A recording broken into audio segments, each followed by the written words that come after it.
warahmatullahi wabarakatuh. Waalaikumsalam warahmatullahi wabarakatuh. Lulusan. Sabahul khair. Sabahul khair. Sabahukum sa'id.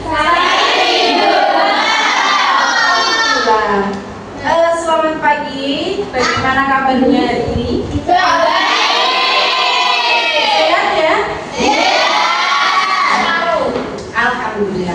Nah, sebelum kita mulai pelajarannya, saya ingin mengingatkan terlebih dahulu apakah sudah sesuai dengan tata tertib. Coba dicek kaos kakinya yang belum sesuai. Sudah. Mungkin ada yang belum pakai inner. Tag name-nya sudah lengkap semua. Alhamdulillah, semakin hari semakin baik. Oke, karena sudah rapi, sudah sesuai dengan tata tertib, maka selanjutnya akan saya absen kelas 11.10. Ya, 11.10 ya. Acing Zulfatur Rohmah hadir. Alvita Putri hadir. Anisatul Hasna hadir. Arinatul Kamila sakit. Aulia Marlita sakit.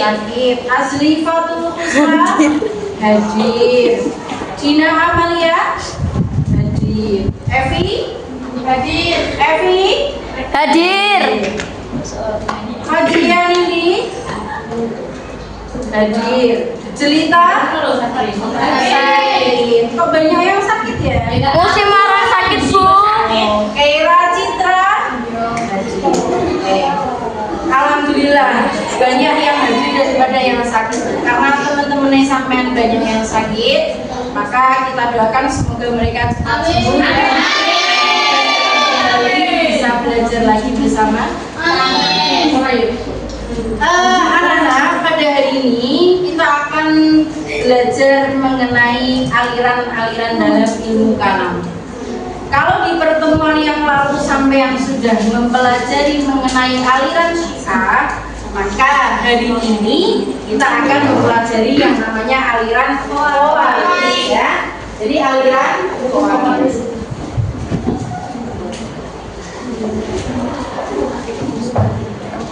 Sebelumnya ada yang masih ingat apa sih itu aliran syiah? Tidak tahu. Gimana Mel? Tidak tahu. Gak tahu. Gak ada yang ingat aliran syiah. Aliran syiah itu aliran yang masuk ke dalam barisannya Ali. Berarti aliran syiah ini aliran yang mengunggulkan Ali. Aliran syiah ini diperbolehkan nggak ya di Indonesia? Tidak. Kenapa kok tidak?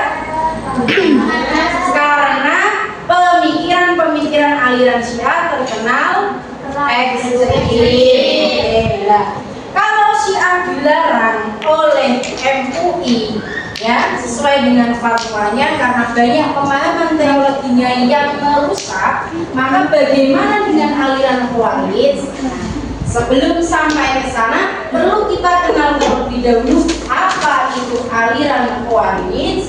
Apa itu? Aliran khawarij apa? Yaitu aliran yang keluar dari barisannya Ali. Oke. Kenapa ya kok bisa keluar? Kira-kira kenapa? Karena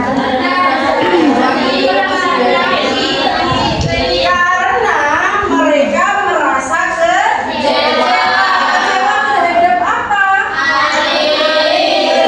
Ali, lebih tepatnya terhadap keputusannya dalam menghentikan tahkim daumatul janda. Jadi sebelum terjadinya muncul aliran dalam ilmu kalam, ini ada dua peristiwa.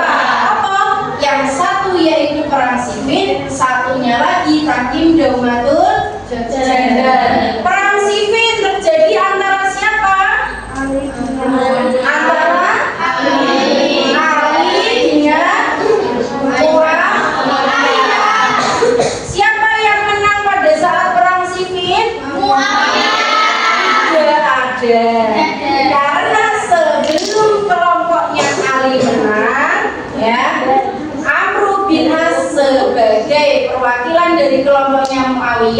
meminta kepada Abu Musa al-Asy'ari, perwakilannya Ali, untuk berdamai. Sehingga dari perang Siffin ini keputusan akhirnya adalah damai dengan adanya tahkim daumatul jandal.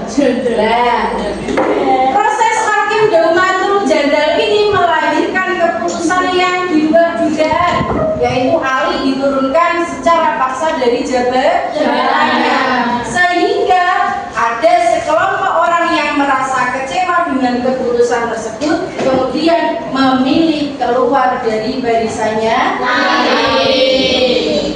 Setelah keluar dari barisannya Ali, kemanakah sekelompok orang tersebut? Membuat aliran sendiri. Siapa pemimpinnya? Ali. Kan keluar dari barisannya Ali. Pemimpinnya adalah Abdullah bin Wahab ar-Rashidi. Abdullah bin Wahab ar-Rashidi. Ketika Abdullah bin Wahab ar-Rashidi dipilih oleh sekelompok Khawarij, mereka kemudian tinggal di desa Harun di perbatasan Kufah dan Irak. Makanya aliran Khawarij bisa juga dikatakan sebagai aliran Haruriyah, ya, karena Haruriyah ini disebutkan dari nama desanya, tempat tinggalnya, yaitu desa Haruriyah. Pokoknya siapa tadi pemimpin yang dipilih? Abdullah bin Wahab. Aliran Khawarij ini memiliki pemahaman teologi sama dengan aliran-aliran yang lainnya. Lalu apa ya pemahaman teologinya atau doktrin-doktrin dari aliran Khawarij ini apa? Ada berapa? Yang pertama,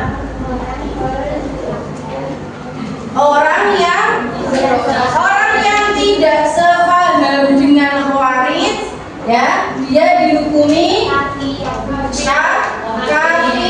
Kemudian yang kedua apa?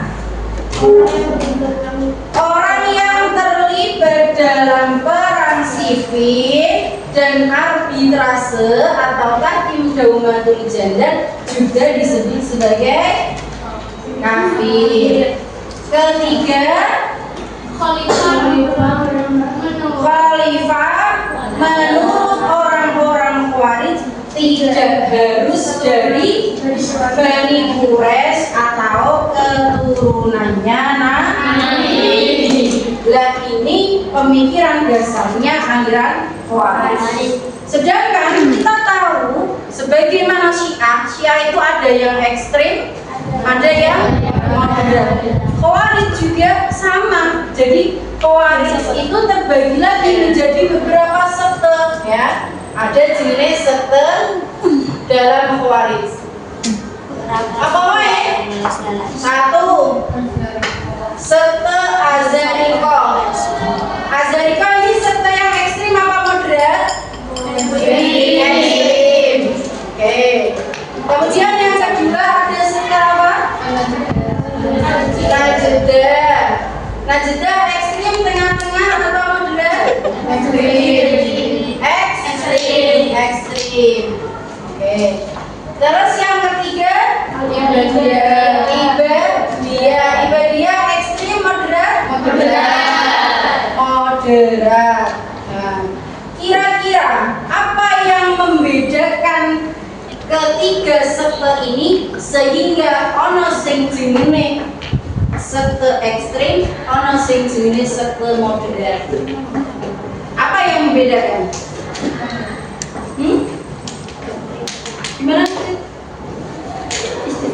Ayo. Apa, Mam? Apa yang membedakan antara ekstrim dengan moderat? Pemahaman teologinya. Apa pemahaman teologinya? Satu, Azariko. Bagaimana menurut Azariko?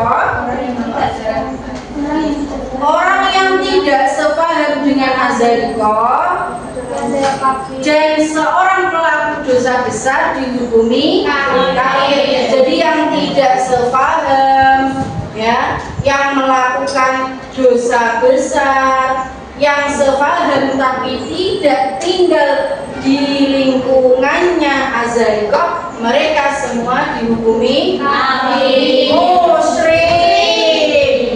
Dihukumi musyrik.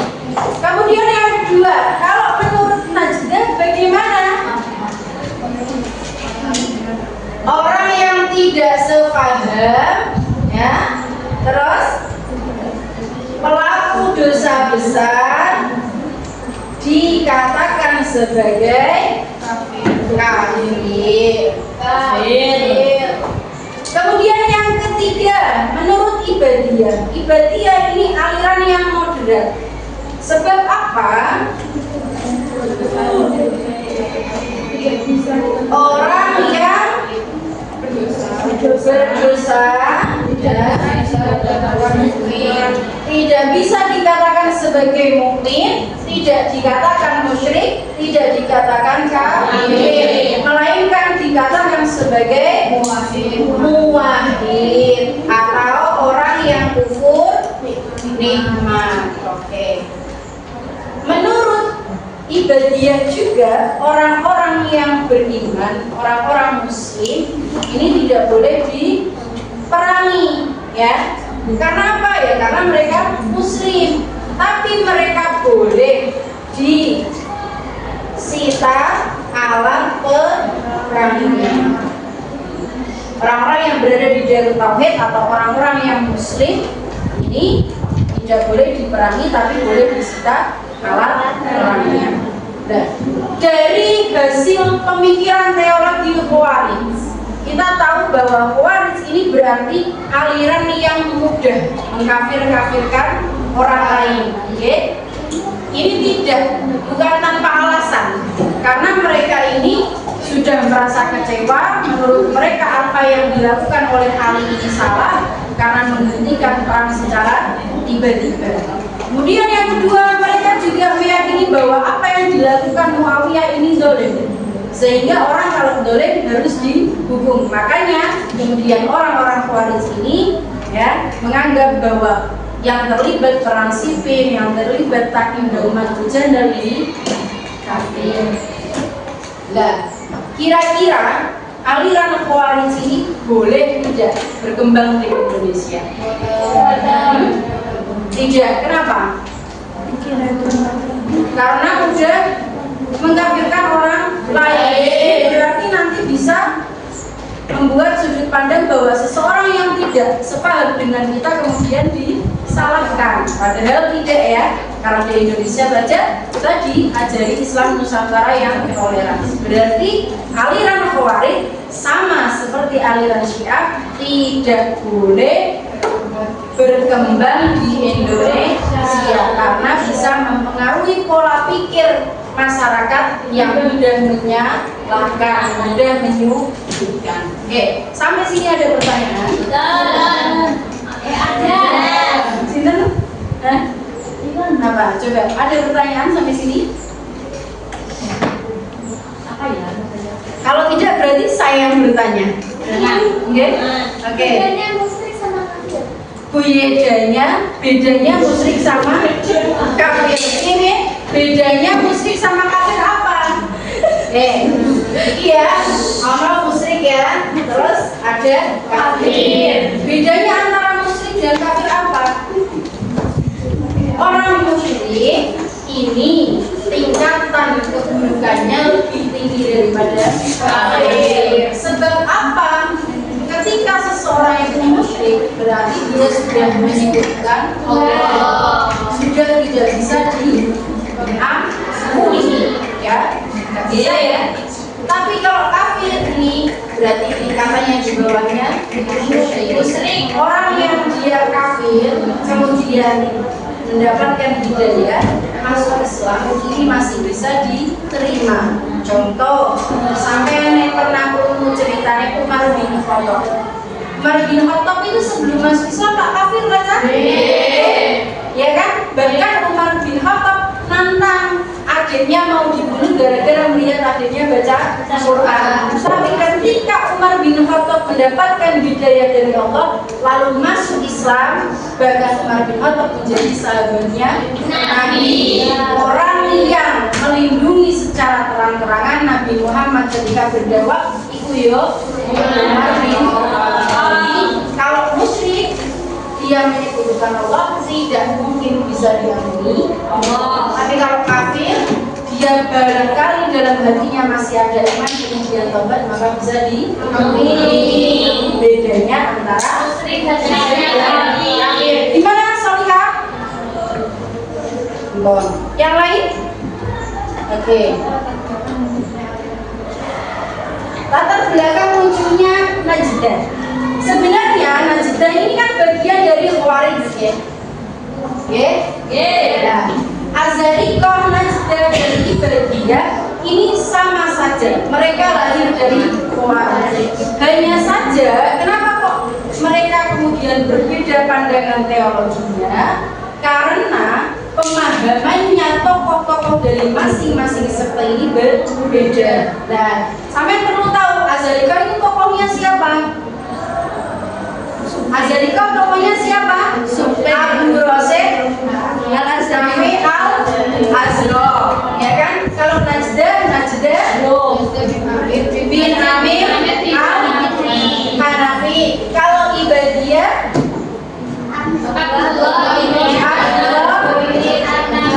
Nuri At-Tamila. Jadi Najdah dengan pemimpinnya sing jenenge Najdah bin Amir, Azarikoh dengan pemimpinnya Abu Rosyid Nafi, ya.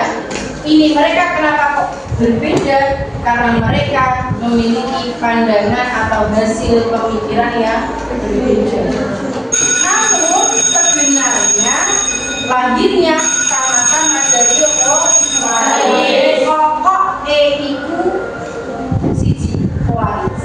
Podo-podo kecewa karo Ali bin Abi Thalib. Tapi kemudian selanjutnya mereka setelah belajar dari imam-imamnya, mereka memiliki pemikiran yang berbeda. Sehingga dari masing-masing sekte ini juga melahirkan pemikiran yang berbeda-beda. Sudah? Sudah? Kalau begitu, apa yang bisa kita simpulkan dari pembelajaran aliran Khawarij ini? Apa kira-kira? Ada yang mau berpendapat? Fitri? Ajeng? Gimana Citra? Apa ya yang dapat kita simpulkan dari pembelajaran aliran Khawarij ini? Catatan inti yang pertama, aliran Khawarij ini muncul sebab adanya rasa kecewa sekelompok orang terhadap keputusan Ali dalam perang Siffin dan juga Takim Daumatul Jandal. Kedua, aliran Khawarij punya pemikiran teologi yang menyimpang, terlalu mudah dalam mengkafirkan orang. Kesimpulan yang ketiga berarti aliran Khawarij tidak cocok berkembang di Indonesia. Tidak sesuai dengan visi misinya Indonesia. Kalau gitu sekarang sampai yang dibuka halaman 25. Di sana ada soal ya. Ada soal. Nah, sebagai bahan evaluasi dari belajar kita hari ini, sampai kerjakan soal nomor 1 sampai nomor 5. Soal ini nanti dipakai belajar di rumah. Kemudian kita akan bahas di pertemuan selanjutnya. Sudah cukup? Sudah. Jadi sekian ya materi pembelajaran hari ini. Tujuan kita adalah mengetahui tentang aliran-aliran itu agar apa? Agar kita bisa mengantisipasi, membentengi diri kita agar tidak terikut aliran juga aliran-aliran yang lainnya kecuali aliran Ahlus Sunnah wal Jamaah. Terima kasih antusiasnya, terima kasih sudah giat belajar, tetap semangat ya. Semoga apa yang kita pelajari ini bisa bermanfaat dan dapat kita terapkan dalam kehidupan. Demikian kita tutup pembelajaran hari ini dengan bacaan hamdalah bersama.